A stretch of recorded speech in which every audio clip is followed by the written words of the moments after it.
बाप, बेटे और रुल कुदस के नाम से आमीन। मेरा नाम नबीला है और मेरा ताल्लुक़ फैसलाबाद डायसिस से है। हमारे लिए आज का पैगाम बामुताबिक मुक़द्दस मत्ती की इंजील उसके 13वें बाब में से बयान 10वीं आयत मुक़द्दसा से 17वीं आयत मुक़द्दसा तक। तब शागिर्दों ने पास आकर उससे कहा, तो उनसे तमसीलों में क्यों कलाम करता है? उसने जवाब में उनसे कहा कि आसमान की बादशाही के भेदों की मफ़रत तुम्हें बख्शी गई है, लेकिन उन्हें नहीं बख्शी गई, क्योंकि जिसके पास है उसे दिया जाएगा और उसके पास अफराद से होगा, मगर जिसके पास नहीं है उससे वो भी ले लिया जाएगा जो उसके पास है। मैं उनसे इसलिए तमसीलों में बात करता हूँ, क्योंकि वो देखते हुए नहीं देखते और सुनते हुए नहीं सुनते और नहीं समझते, और उन्हीं में अशाया की नबूवत पूरी होती है कि तुम सुनते हुए सुनोगे पर हरगिज़ न समझोगे, और देखते हुए देखोगे पर हरगिज़ न पहचानोगे, क्योंकि इस कौम का दिल शाइम हो गया और वो कानों से ऊंचा सुनते हैं और अपनी आँखों को बंद कर रखा है, ऐसा न हो कि आँखों से पहचाने या कानों से सुने और दिल से समझकर रुजू लाएं और मैं उन्हें शिफा बख्शूं।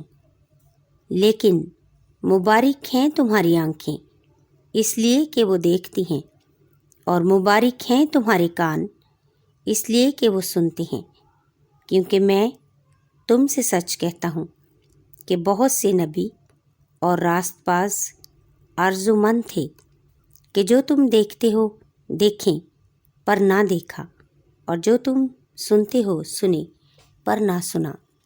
आमीन। पाक कलाम का पढ़ा और सुना जाना हम सब के लिए बाइस से बरकत हो। खुदावंद का शुक्र हो। आमीन। अज़ीज़ मोमिनीन, मैं father Qaiser Boota OMI saint Mary's parish Darkabad Multan diocese से आपकी खिदमत में हाज़िर हूँ। आज के दिन खुदावंद यीशु मसीह हजूम पर बीज बोने वाले की तमसील वाज़िया करता है। जब शागिर्द समझ नहीं पाते तो वो कहते हैं, खुदावंद तू हमसे वेदों में बातें क्यों करता है, हम इसको समझ क्यों नहीं पा रहे। खुदावंद यीशु मसीह ने उन्हें बताया कि आसमान की बादशाही भी उसी तरह है जिस तरह बीज और बोने वाले का रिश्ता है। बोने वाले ने 4 किस्म की ज़मीनों का जिक्र किया।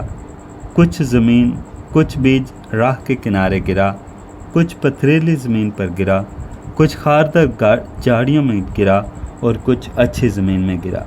ये तमसील ज़ाहिर करती है कि हर कोई जो खुदा के कलाम को सुनता है, अमल नहीं करता, समझ नहीं पाता।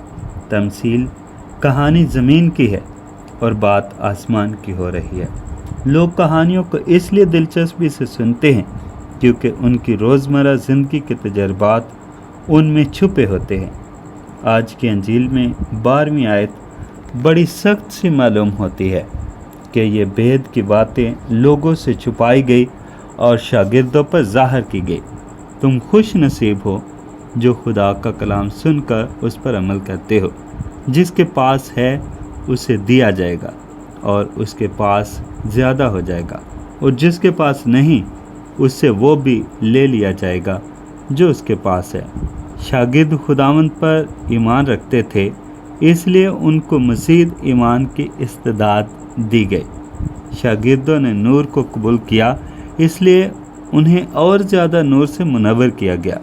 दूसरी तरफ यहूदी कौम ने हकीकी नूर को रद्द किया, इसलिए वह हकीकी नूर से मरहूम रहे। इन तमसीलों का मतलब सिर्फ उन पर ज़ाहिर किया गया जो सच्चे दिल से दिलचस्पी रखते हैं। किसी भी काम में आप दिलचस्पी लेना शुरू कर दें, वो आपकी ज़िंदगी में आगे बढ़ने का जज्बा देगी। आजकल आप टिकटॉक की बात कर लें, फिल्मी हीरोज़ की बात कर लें, सिंगर्स की बात कर लें, खेल के मैदान की बात कर लें, किसी तकनीक या फ़न की बात कर लें, یہ تحائف انہی لوگوں کو ملتے ہیں جنہوں نے اس میں دلچسپی لی. اگر انٹرسٹ نہیں لی تو پھر زندگی میں پیچھے رہ گئے. جو بھی اچھا کام ہم زندگی میں کرتے ہیں وہ ہمیں زندگی میں بہتر سے بہتر تر بناتا جاتا ہے. زندگی کے اس مد و جزر میں ہم یا تو سیکھتے ہیں یا پھر کھوتے جاتے ہیں. فیلڈ کوئی بھی ہو، اگر ہم نے اسٹڈی پر دھیان نہیں دیا تو پھر تعلیمی میدان میں پیچھے رہ گئے. اگر ہم نے کھیل کے میدان میں انٹرسٹ نہیں دکھائی تو پھر مختلف قسم کی گیمز نہیں سیکھ پائے. آج کے پاک کلام میں سننے کی بات کی گئی. سننا مطلب عمل کرنا. بات کو سن کر اس پر ڈٹ جانا ہی کثرت کی زندگی اور فراوانی عطا کرتی ہے. زندگی کی بھرپوری اسی سے آتی ہے، اور اگر سننا نہیں تو پھر کچھ ملا بھی نہیں. آئیں آج صحیح سننے اور اس پر عمل کرنے کا فضل مانگے. خدا ہماری مدد کرے.